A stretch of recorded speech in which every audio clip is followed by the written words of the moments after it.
সত্যি মানে ইন্ডিয়া এ এবং শ্রীলঙ্কা এর যে ফাইনালটা হচ্ছে সেখানে তোমরা নিশ্চয়ই এখন দেখছো 29 বলে 94 রান করেছে ভাই। 29 বলে 94 রান, এইটা ওডিআই ক্রিকেট, এটা কিন্তু টি-20 ক্রিকেট না। তোমরা অনেকে ভেবে বসবে হয়তো আমি টি-20 ক্রিকেটের কথা বলছি, এটা কিন্তু টি-20 ক্রিকেট না, এটা ওডিআই, যেখানে 29 বলে 94 রান করেছে বৈভব সূর্যবংশী। এবং সব থেকে যেটা বিশ্ব রেকর্ড করেছে, যেটা কেউ ভাঙতে পারবে না, আমার তো মতে কেউ ভাঙতে পারবে না, 11 বলে 50 রান করেছে। যেটা কিনা কি যুবরাজ সিং 2007 সালে, মনে আছে তোমাদের? যুবরাজ সিং 2007 সালে যে রেকর্ড করেছিল, সেই 2007 সালে 12 বলে 50-এর রেকর্ডটা ভেঙে দিল আজকে বৈভব সূর্যবংশী।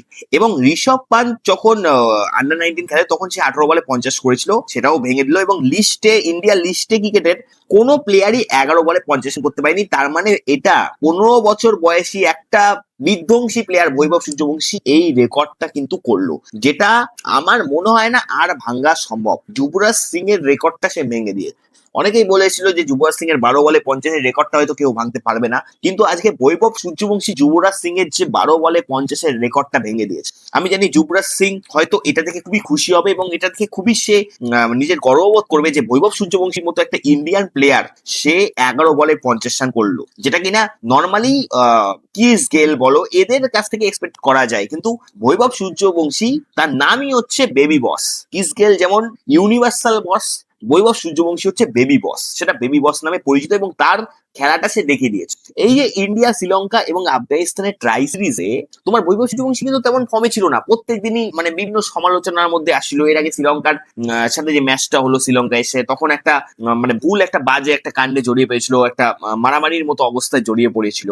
বিভিন্ন জন বিভিন্ন সমালোচনা করেছিল যে একে এখনই ইন্ডিয়া টিমে নেওয়া উচিত না, বড় বড় ক্রিকেটাররাও বলেছিল। কিন্তু আজকে সবার মুখে ঝামা ঘষে, সবার মুখে মুখে সেরোটিপ লাগিয়ে দিল বৈভব সূর্যবংশী। 29 বলে 94, যেটা যারা অভিজ্ঞ ক্রিকেটার তারা জীবনেও স্বপ্নেও ভাবতে পারবে না যে ভাই একটা 15 বছরের ছেলে 29 বলে 94 রান করতে পারে কি করে, 11 বলে 50 রান কি করে করতে পারে। সচিন তেন্ডুলকার যদি এই ম্যাচটা দেখে, সচিন তেন্ডুলকার নিজেই হতবাক হয়ে যাবে যে আমি আমার বয়সে রান করেছি ঠিক আছে, কিন্তু 29 বলে 94 রান এই স্ট্রাইক রেটে কোনোদিন আমি রান করতে পারিনি। বিরাট কোহলি বলো, রোহিত শর্মা বলো, কেউ এরকম পারবে না 29 বলে 94 রান করতে।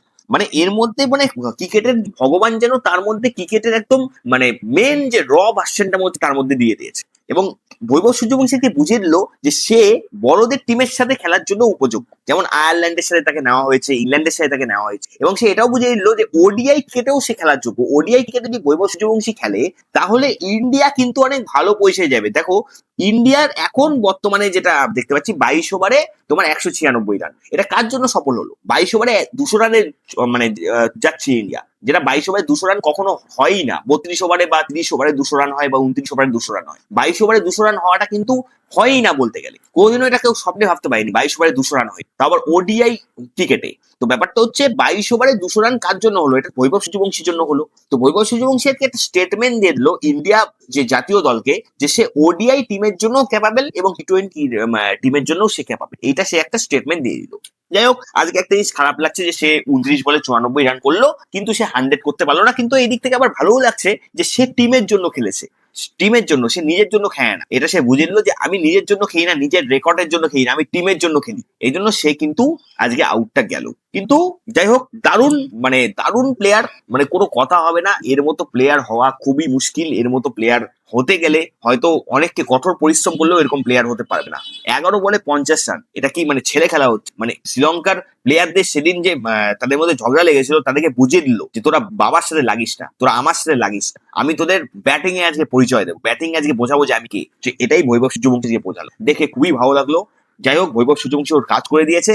22 ওভারে ভাই 200 রানের মতো প্রায় হয়ে গেছে। ইন্ডিয়া এই ম্যাচটা জিতবেই। ইন্ডিয়ায় ফাইনাল আজকে ম্যাচ, ইন্ডিয়া শ্রীলঙ্কার, খুবই ভালো কথা। এবং বৈভব সূর্যবংশী আমার মনে হয় ভারতীয় জাতীয় দলের টি-20-তে একদম তার পজিশন পারফেক্ট, এবং সে পার্মানেন্ট একটা ব্যাটসম্যান হয়েও। কারণ এইরকম প্লেয়ারকে যদি হাতছাড়া করে দেয়, তার দু তিনটা ম্যাচ দেখে যে সে ভালো খেলতে পারছে না, এই 2-3টা ম্যাচ দেখে যদি তাকে হাতছাড়া করে দেয় কোনো টিম, তাহলে সেই টিমের মূর্খতা আছে, সেটা আজকে বৈভব সূর্যবংশী বুঝিয়ে দিল। ঠিক আছে, যাই হোক, আজকে ভিডিওটা এখানে শেষ করছি। কালকে আবার এই নিয়ে ভিডিও বানাবো। ভিডিওটি ভালো লাগলে অবশ্যই ভিডিওকে লাইক করে দিও, এবং বৈভব সূর্যবংশীকে যারা যারা পছন্দ করে দাও অবশ্যই চ্যানেলটিকে সাবস্ক্রাইব করে দিও।